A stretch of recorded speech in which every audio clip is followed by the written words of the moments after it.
ये तो परमात्मा आए। कबीर भगवान जो सबके जनक हैं, जिसने इस निरंजन की भी उत्पत्ति की, ज्योति निरंजन ब्रह्मा विष्णु महेश के पिता की, और दुर्गा की उत्पत्ति उन्हीं से हुई, वो सबके जनक है। उसने आके इनकी जन्म और मृत्यु बताई, इनकी स्थिति बताई, ब्रह्मा विष्णु महेश की स्थिति बताई। वो हमारा गले नहीं उतरी, क्योंकि उस समय हम अशिक्षित थे। और इन नकली गुरु ब्राह्मण ऋषि महर्षि आचार्य शंकराचार्यों ने 600 वर्ष पहले परमात्मा आए थे, तो उन्होंने परमात्मा के ज्ञान को हमारे तक नहीं आने दिया। ये कहकर के कबीर अशिक्षित है, ये सदग्रंथों से अपरिचित है, संस्कृत भाषा ये जानता नहीं, झूठ बोलता सारी, जबकि परमात्मा सारी सच्ची कहकर चले गए। उस समय के लिखे हुए वचन आज सदग्रंथों ने समर्थन किया, जो भगवान बताया करते थे। अब ये सिद्ध हो गया, ये गीता ज्ञान दाता भी नाशवान, ये भी जन्म मृत्यु के रोग में। अब श्रीमद् भगवत गीता अध्याय नंबर 15 के श्लोक नंबर 16 और 17 में 3 पुरुष बताए हैं, एक थर पुरुष, एक अक्षर पुरुष। थर पुरुष और अक्षर पुरुष तथा इनके अंतर्गत जितने भी प्राणी हैं वो सभी नाशवान है, और ये भी नाशवान है। गीता अध्याय नंबर 15 के श्लोक नंबर 17 में बताया है कि उत्तम पुरुष तो अन्य है, परमात्मा इति उदाहरते, यह लोक तरम आविष्य विवर्ती अवैश्वर। उत्तम पुरुष श्रेष्ठ परमात्मा तो कोई और है इन दोनों से, थर पुरुष और अक्षर पुरुष से।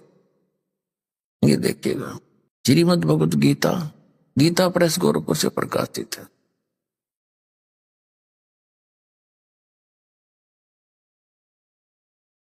अध्याय नंबर 15 का श्लोक नंबर 16 और 17 दिखाते हैं आपको। श्रीमद् भगवत गीता अध्याय नंबर 15 का और श्लोक नंबर 16 यहां पर है। द्वौ माने दो, इमौ माने इस, पुरुषो माने पुरुष यानी प्रभु, लोके सर्च अक्षर एव च सर्व सर्वाणी भूतानि कटुस्थ अक्षर उच्यते। इसका अर्थ ये बनता है, इस संसार में नाशवान और अविनाशी भी ये 2 प्रकार के पुरुष हैं। यहां इन्होंने अर्थ कर दिया, इनका नहीं, यह लिखना था जैसे ये संस्कृत को देखेंगे आसानी से सुनना। ये इमौ दुवौ इमौ पुरुषो लोके थर से अक्षर, यहां लगाना था इस लोक में 2 थर पुरुष और अक्षर पुरुष। थर पुरुष ये ब्रह्म है, थर ब्रह्म, और अक्षर पुरुष ये पर ब्रह्म है। ये दो पुरुष हैं, ये 2 भगवान हैं। यहां देखना, इस संसार में थर पुरुष और अक्षर पुरुष लिखना था यहाँ पर। ये 2 प्रकार के प्रभु हैं, पुरुष माने पुरुष हैं, ये 2 प्रकार के हैं। और इस सब प्राणियों के, संपूर्ण प्राणियों के शरीर नाशवान है, जीवात्मा किसी की नहीं मरती। कहने का भाव यह है कि इन दोनों भगवानों के, पुरुषों के जितने भी इनके लोक हैं, इनके अंदर जितने प्राणी हैं और ये स्वयं भी, दोनों नाशवान हैं। थर पुरुष ये ब्रह्म है, 21 ब्रह्मांड का ये मालिक है, और अक्षर पुरुष ये परब्रह्म है, ये 7 संख ब्रह्मांड का स्वामी है। और उत्तम पुरुष है तू अन्य परमात्मा इति उदाहरते। ये देखिएगा गीता अध्याय नंबर 15 के और श्लोक नंबर 17 में, ये 17 में उत्तम पुरुष है तू अन्य है। उत्तम पुरुष यानी पुरुषोत्तम श्रेष्ठ भगवान तो अन्य है, परमात्मा इति उदाहरते जिसको भगवान कहते हैं। इन दोनों से, सर पुरुष और अक्षर पुरुष से, तो वो अन्य है, कोई और है, जो तीनों लोकों में प्रवेश करके सबका धारण पोषण करता, वो अवय ईश्वर है। अवय माने अविनाशी, अवय अविनाशी। यहां देखिएगा, उत्तम पुरुष तो अन्य ही है, इन दोनों से भी न्यारा है वो, जो तीनों लोकों में प्रवेश करके सबका धारण पोषण करता है। वो अविनाशी परमेश्वर परमात्मा कहा गया है। अपने आत्मा गीता ज्ञानदाता कहता है, अर्जुन यदि तूने मेरी शरण में रहना है तो युद्ध भी करना पड़ेगा। 8वें अध्याय के 5 और 7 श्लोक में गीता ज्ञानदाता कहता है कि तू युद्ध भी कर, मेरा स्मरण भी कर, मुझे प्राप्त होगा। लेकिन जहां युद्ध करना पड़े फिर वहां शांति नहीं हो सकती। इसलिए 8वें अध्याय के 8, 9, 10 श्लोक में कहा कि तू उस परमात्मा की भक्ति, परम अक्षर ब्रह्म की उत्तम पुरुष है, तू अन्य उसकी भक्ति करेगा तो उसको प्राप्त होगा। मेरी भक्ति करेगा तो मुझे प्राप्त होगा। लेकिन मेरी भक्ति करेगा तो युद्ध करना पड़ेगा, शांति नाम की चीज नहीं। 18वें अध्याय के 62वें श्लोक में कहा कि अर्जुन तू सर्वभाव से, गीता जी में कहा है कि सर्वभाव से उस परमेश्वर की शरण में जा, उसकी कृपा से तू परम शांति को और सनातन परम धाम को, सनातन यानी सबसे सदा का रहने वाला शाश्वत स्थान को प्राप्त होगा। 15वें अध्याय के 1 से लेकर 4 में ये स्पष्ट किया है कि ऊपर को जड़, नीचे को तीनों गुण रूपी शाखा वाला यह उल्टा लटका हुआ संसार रूपी वृक्ष है। और जो संत इसके सभी भाग बता देगा, तना कौन है, डार कौन है, शाखा कौन है और जड़ कौन है, कौन भगवान है, तो वो सवेदवित, वो तत्वदर्शी संत है। उसके पश्चात परमेश्वर के उस परम पद की खोज करनी चाहिए जहां जाने के बाद साधक कभी लौटकर संसार में नहीं आते। और जिस परमात्मा ने सभी ब्रह्मांडों की रचना की है, जो सबका उत्पादक है, और मैं उसी की शरण में हूं, उसी की भक्ति करनी चाहिए और किसी की नहीं। स्पष्ट हो गया। अब इनकी थोड़ी सी आयु बताते हैं। जैसे एक ब्रह्मा जी की मृत्यु कैसे होती है, इसका 1000 चतुर्युग का दिन, इतनी ही रात्रि। एक चतुर्युग में कितने वर्ष होते हैं? सतयुग, त्रेता, द्वापर और कलयुग, इन चारों का पीरियड मिलाकर 43,20,000 वर्ष होते हैं। इसको चतुर्युग बोलते हैं। ऐसे ऐसे 1000, वैसे तो 1008 होते हैं, लेकिन लंब सम मान कर चलते हैं, संख्या बहुत घनी हो जाती है। 1000 चतुर्युग का दिन ब्रह्मा जी का, 1000 चतुर्युग की रात्रि। ऐसे 30 दिन रात का महीना और 12 महीने का एक वर्ष हुआ, और 100 वर्ष की आयु है ब्रह्मा जी की। मृत्यु हुई। फिर इसके बाद विष्णु जी की ब्रह्मा जी से 7 गुना अधिक आयु है, यानी इससे 7 गुना होगी, 700 वर्ष हो गए, उस प्रकार बने हुए वर्ष। और भगवान शंकर की विष्णु जी से 7 गुना आयु है, और फिर भी मृत्यु होगी, यानी ब्रह्मा जी से 4900 गुना हो गया। इतनी लंबी उम्र है और फिर भी मृत्यु होगी इसकी। इस प्रकार जो शंकर जी तमोगुण मरेंगे, उसकी ऐसे ऐसे 70,000 बार ये तमोगुण शंकर जी की मृत्यु हो लेगी। ये क्या करता है काल? जैसे ब्रह्मा की मृत्यु निश्चित, विष्णु की निश्चित, शिव की निश्चित, समय कितना ही हो। उससे पहले ये अपनी पत्नी दुर्गा के संयोग से उन्हीं ऊपर इसने 3 स्थान बना रखे हैं, एक रजोगुण प्रधान, एक सतोगुण प्रधान, एक तमोगुण प्रधान। जैसे एक कक्ष में, एक मकान में 3 कक्ष हों, एक कक्ष के अंदर साधु संत फकीरों के चित्र लगे हों, दूसरे में अश्लील चित्र लगे हों, और तीसरे में देशभक्त शहीदों के चित्र लगे हों।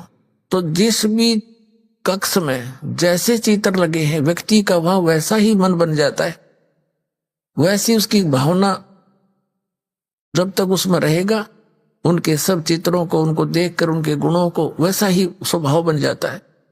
ऐसे ही इसने ऊपर अपने ब्रह्मांड के ऊपरले स्थान पर एक गुप्त स्थान बना रखे हैं।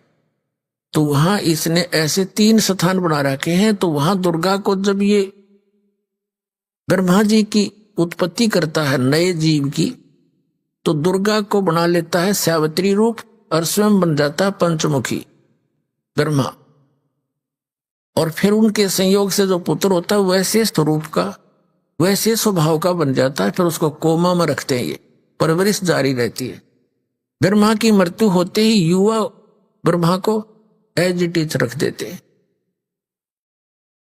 और फिर वो नए सिरे से काम संभाल लेता है। ऐसे ही विष्णु जी को तैयार करके रखते हैं। वो विष्णु मर जाता है, वो ब्रह्मा मर जाता है, वो शिव मर जाता है, वो आत्माएं 84 लाख योनियों में चली जाती हैं और नई अच्छी आत्माओं को, वो पुण्यात्माओं को वहां उन पदों पर फिर नियुक्त कर देता अपने पुत्रों के रूप में, अपने इस व्यवस्था को बनाए रखने के लिए। तो 70,000 बार जब यो तमोगुण शिव की मृत्यु हो जाती है तब एक ब्रह्मांड का पूरा विनाश हो जाता है।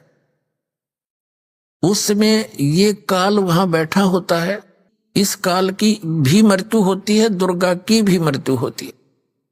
सभी ब्रह्मांड में आग लग जाती है और सब जल जाता है। अब तत्व अपनी अपनी सतीथि में भिन्न भिन्न हो जाते हैं। फिर यहां से ये क्या ऑटोमेटिक सिस्टम बना रखा है परमात्मा ने इसके लिए। ये क्या करते हैं, इस ब्रह्मांड से सभी प्राणी ऊपर को उठ जाएंगे, नू के नू, और ये यहाँ के जितना भी तत्व है ये यहीं रह जाएगा, जो भी यहाँ इसका मटेरियल है ये ऊपर चले जाएंगे एकदम पूरी स्पीड तय। वो दूसरे ब्रह्मांड में प्रवेश कर जाएंगे, खुराक उसके अंदर से जाते हैं, जैसे चीट खकाट उठे कण जाते हैं। आप कभी प्रकाश की रोशनी में देखते हो ऐसे, तो ऐसे जाते हैं ऊपर को, तो दूसरे ब्रह्मांड में जाते ही ये अन्य प्राणी अचेत हो जाते। और ऐसी सिस्टम बना रखा परमात्मा ने, दुर्गा और इस काल के दोनों के युवा शरीर बन जाते हैं, नए शरीर बन जाते। तो ये फिर अपने संयोग से, अपने वचन से, कुछ अपने मैथुन क्रिया से उन्हें फिर दूसरे ब्रह्मांड में सृष्टि रचते हैं और फिर इसी प्रक्रिया से धीरे धीरे वहां पूरा फैल जाता। तब तक अरबों वर्ष खरबों वर्षों के बाद नंबर आता है दूसरे ब्रह्मांड का। तब तक इसके अंदर जो भी मटेरियल है एज इट इज रहता है, फिर वो धीरे धीरे प्रकृति के नियम से अपने आप ये सब बनते चले जाते हैं। पृथ्वी बनती है, फिर उसको प्रसारी व्यवस्था बनती। ये इन पर वैज्ञानिक माथापच्ची करते रहते हैं, ये धातु ज्ञान के आसपास भी नहीं पहुंच सकते। तो फिर क्या होता है, इस प्रकार इनकी मृत्यु होती है। ऐसे जो 70,000 बार तमोगुण शिव की मृत्यु के बाद जो एक ब्रह्म मरा, सरपुरुष की मृत्यु हुई, ये एक युग माना जाता है। किसका? अक्षर पुरुष का। अक्षर पुरुष का एक युग हो गया। और ऐसे ऐसे 1000 युग का उस अक्षर पुरुष का दिन, इतनी ही रात्रि, और ऐसे 30 दिन रात का एक महीना, और 12 महीने का उसका एक वर्ष, और 100 वर्ष की आयु उस अक्षर पुरुष की, उसकी भी मृत्यु। अब देखो पुण्यात्मा, कितनी लंबी उम्र है उस अक्षर पुरुष की। अपने पास कोई कैलकुलेशन नहीं, सिर्फ इस प्रकार ही ये इसको काउंट किया जा सकता है जैसे दास आपको बता रहा। और फिर उसकी भी मृत्यु। तो यहां बताते हैं आदरणीय गरीबदास साहिब जी, परमात्मा कबीर जी से प्राप्त ज्ञान के आधार से, एती उम्र बुलंद मरेगा अंतरे, क्योंकि कोई सतगुरु लगे न कान न भेटे वो संतरे। इतनी लंबी भी आयु आपकी हो जाएगी तो भी अंत में मृत्यु होगी। ऐसा क्यों हो रहा है? क्योंकि सतगुरु लगे न कान, यानी सतगुरु के वाणी तेरे कान नाम पड़ी नहीं, और ना भेंटे वो संत रे। अब जैसे आप भक्त हैं, आप संत हैं, साधु हैं, साधु से जो सीधा चले और भक्ति करे भगवान की, तो आपकी संपर्क में जो व्यक्ति आएगा समाज का, तो आप उनको समझाने की चेष्टा करोगे, पुस्तक दोगे, सीडी दोगे, आजकल तो बहुत सिस्टम हो गया, और फिर सतगुरु के पास लाओगे। तो यहां परमात्मा कहते हैं कि जो इतनी लंबी उम्र भी प्राप्त हो जाती है, सतगुरु नहीं मिलते हैं, क्योंकि उनकी होती है जिनको किसी भी युग में आप जैसे पुण्यात्मा नहीं मिले जो उनको ये कह सके कि भाई तत्व ज्ञान तो वहां मिलता है, सतगुरु आए हुए हैं, चलो आपको उपदेश दिलाते हैं, तो तब तक वो इतनी लंबी उम्र प्राप्त करके भी अंत में जन्म और मृत्यु के दीर्घ रोग में ग्रस्त रहे।